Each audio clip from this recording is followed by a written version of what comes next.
When a mother's love is used like a bank account and betrayal cuts deeper than words, what does it take to reclaim your life and your soul? This is the story of one woman's fight to bloom again, on her terms. You finally answered. Mom's voice dripped with that familiar guilt-laced sweetness. I've been calling all day. My stomach tightened like a fist. I was working, Mom, I lied. The truth? I just couldn't face another conversation where my time, my boundaries, my life didn't matter. What are your plans for the holidays? She asked, and there it was, that scheming undertone that made my heart thud against my ribs. The usual family thing, I guess. Well, we're doing something different this year. My breath caught. What do you mean? I got 4 tickets for Bob Dylan, 3 nights in a row. 4 tickets, 3 nights. And instantly, I knew I wasn't one of them. Am I coming too? A pause. Well, about that, we have something important for you to do. My throat went dry. What exactly? We need someone to look after Grandma. Silence. Long and heavy. So while everyone's at the concert, I'm supposed to stay over for 3 days and take care of Grandma? Don't be so dramatic, she sighed.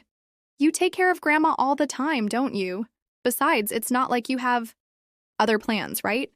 Rage simmered under my skin. I fought to keep my voice level. Were you ever going to ask me, or did you just assume, again, that I'd say yes?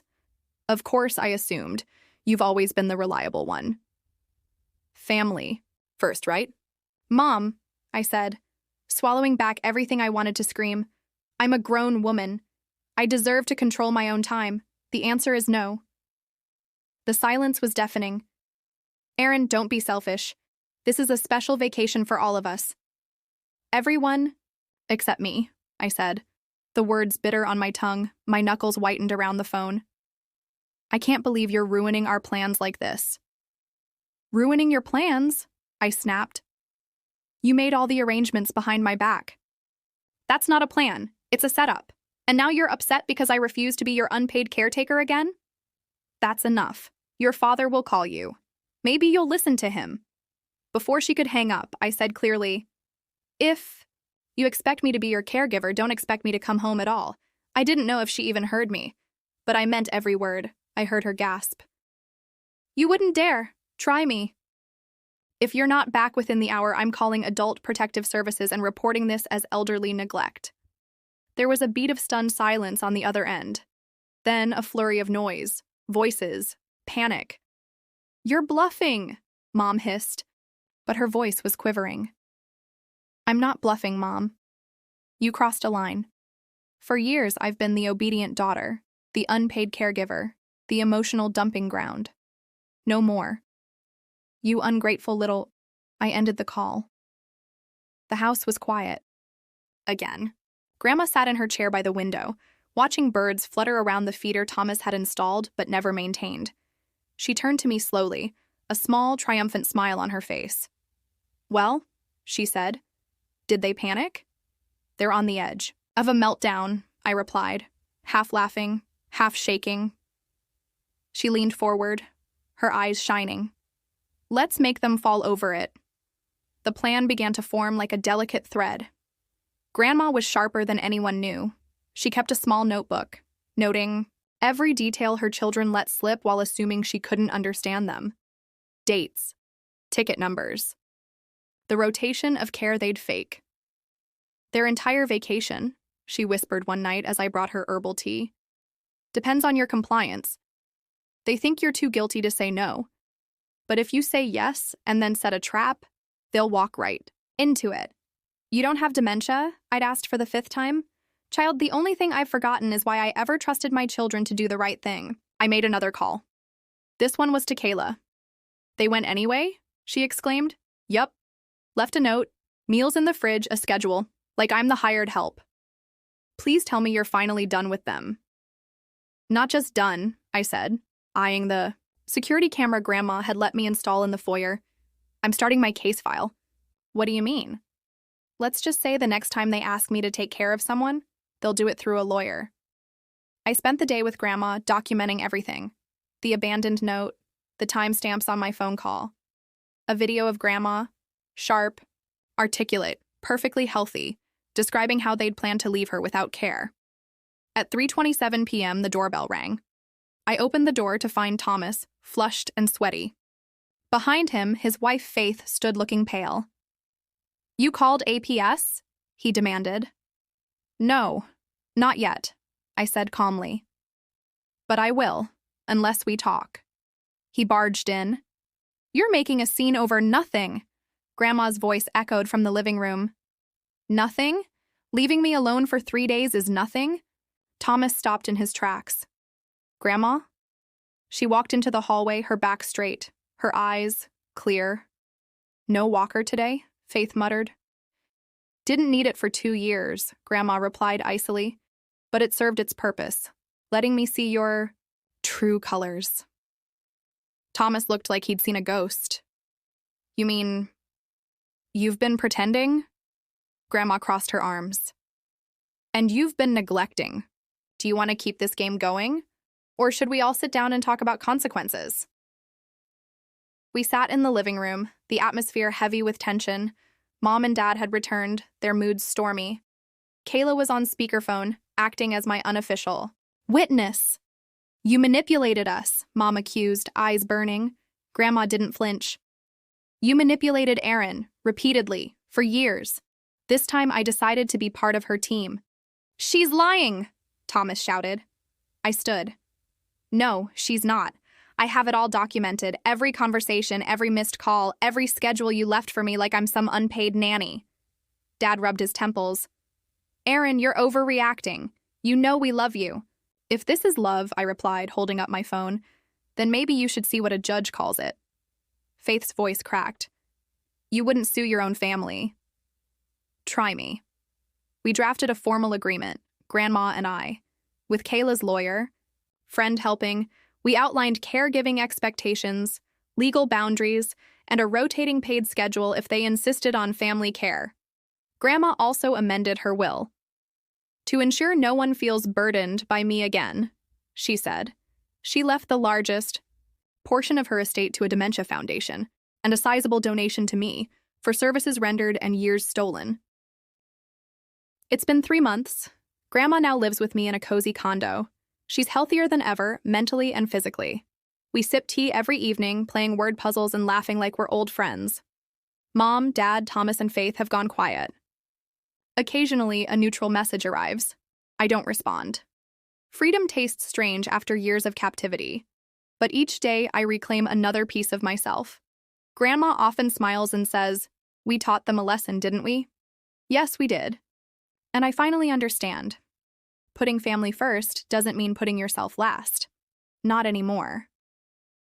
Grandma took out an envelope of official-looking documents from beneath the cushion of her chair and handed it to me.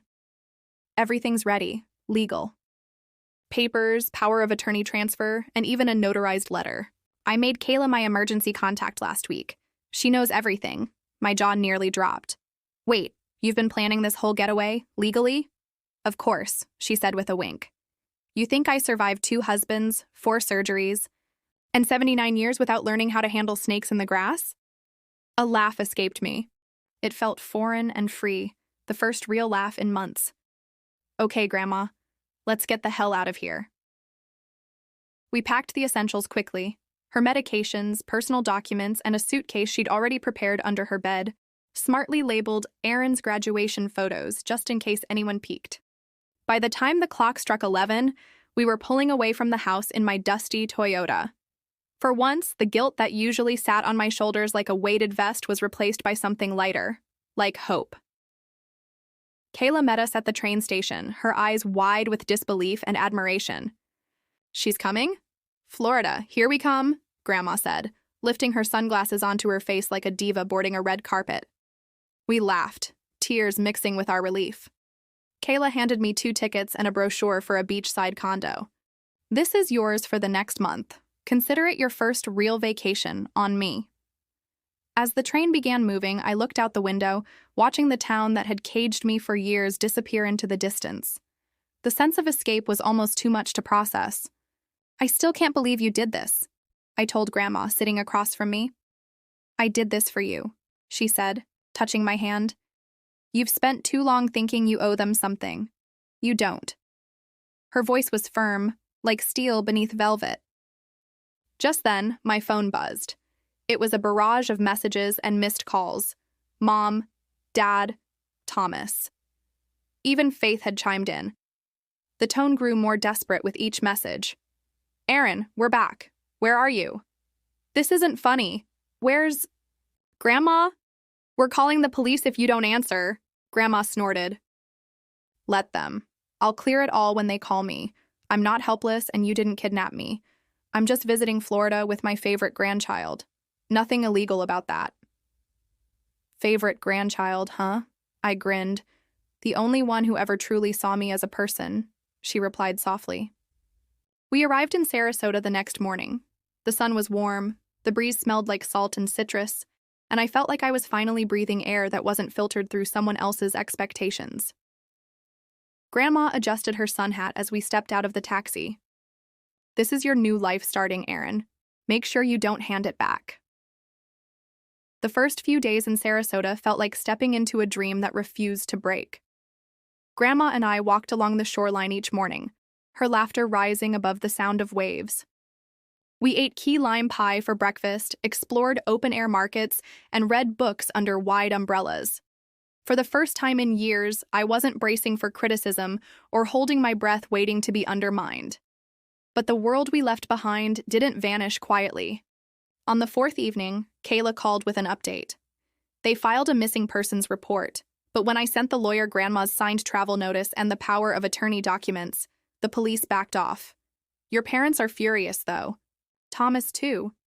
He's been blowing up my phone, I figured, I said, sitting on the condo's balcony with a view of the bay. They're not used to hearing no. They're unraveling, Aaron. Without Grandma's money, they've got nothing. They relied on her to bail them out more than you even realized. I clenched the railing. I know. They treated her like a backup savings account, but she was never their hostage. Not anymore. Kayla hesitated. Your dad said something strange, though. He's threatening to fight the power of attorney transfer. Says Grandma wasn't of sound mind. That she's being manipulated. I laughed bitterly. If anyone's been manipulated, it's her. By them. Let him try. Grandma, listening nearby, simply sipped her iced tea and said, Let the dogs bark. We're already past the fence. Still, part of me knew we couldn't stay in this sunny bubble forever. Closure had to come, even if it was ugly. A week later, I flew back alone. The house looked smaller than I remembered, like it had shriveled without her presence. My father opened the door before I knocked, his eyes bloodshot and hard. Where is she? Safe, I replied calmly. Healthy, happy. She's sick, he growled. She doesn't know what she's doing. You've poisoned her against us. No, I said, stepping inside. She woke up. That scares you? Mom stood near the fireplace, arms crossed. What did you promise her? A beach? A will? You think you're entitled to everything now? I didn't take her, I said, voice firm. She left, because she finally saw you all for what you are. Leeches. Thomas stormed in from the kitchen. You're going to regret this. You've destroyed this family. No, I replied, heart pounding but steady. You destroyed it. When you treated the one good soul here like a burden, when you turned her into an ATM with a pulse. For once, no one spoke. I handed them copies of the notarized letters. She's not coming back, and if you challenge her legal autonomy, we'll be ready. As I turned to leave, my father called out, She'll miss us. She doesn't miss being used, I said over my shoulder, and neither do I. That night, back in Florida, Grandma greeted me with a warm hug and a knowing smile. You did it. I told them the truth. She looked out at the ocean, calm and endless. Then we're finally free. Months passed like silk through fingers. Sarasota was no longer a hideaway. It had become home. Grandma thrived in the warm sun and even warmer silence where no one interrupted her thoughts or demanded her wallet. Her cheeks grew fuller, her laugh more frequent. She painted again, wild, abstract bursts of color that felt like freedom stretched across the canvas. I watched her return to herself. As for me, the quiet unearthed something unexpected. Purpose. Peace. A sense of becoming. I started freelancing remotely, helped Grandma organize her estate properly with a local attorney of integrity, and began volunteering at a nonprofit helping the elderly navigate legal and financial abuse. It felt right. Then one golden morning, as we sat on the porch sipping coffee, she said, "I want to write a letter." To whom? To them. I tensed. Why? Her eyes crinkled kindly. Because I need to forgive them to free myself completely. Not for them. For me. So she wrote, not an apology, not an olive branch, just truth, clear, graceful, final. A week later, she received a single reply from Thomas. A short email that read, "I don't understand why you left, but I'm starting to understand who you are. I'm sorry. I hope one day you can forgive me." She printed it out, folded it neatly, and tucked it into her diary. "He's still learning," she said. "We all are." One evening in early spring, I returned from the market to find her sitting quietly in her chair, watching the sunset over the bay. Her eyes were closed, a gentle smile on her lips, a cup of chamomile cooling in her hand.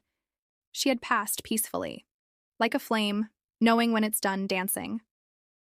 I held her hand for a long time, not out of grief, but gratitude. At the memorial, held on the beach she loved, I read from a note she left tucked in her journal. "Don't mourn me. Celebrate that I bloomed again before the end. That I wasn't just someone's mother, someone's bank, someone's afterthought. I was me again. Finally." If you're reading this, remember, your life is not an inheritance. It's a choice. Live it before someone else does. She left behind a modest fortune, not to be split among ungrateful children, but given to causes she cared about: elder protection, art therapy programs, and a scholarship in her name for women over 60 returning to college. And me? She left me the house in Sarasota, not because I earned it, but because I listened, because I saw her, because love, when untainted by expectation, is the only legacy worth leaving behind.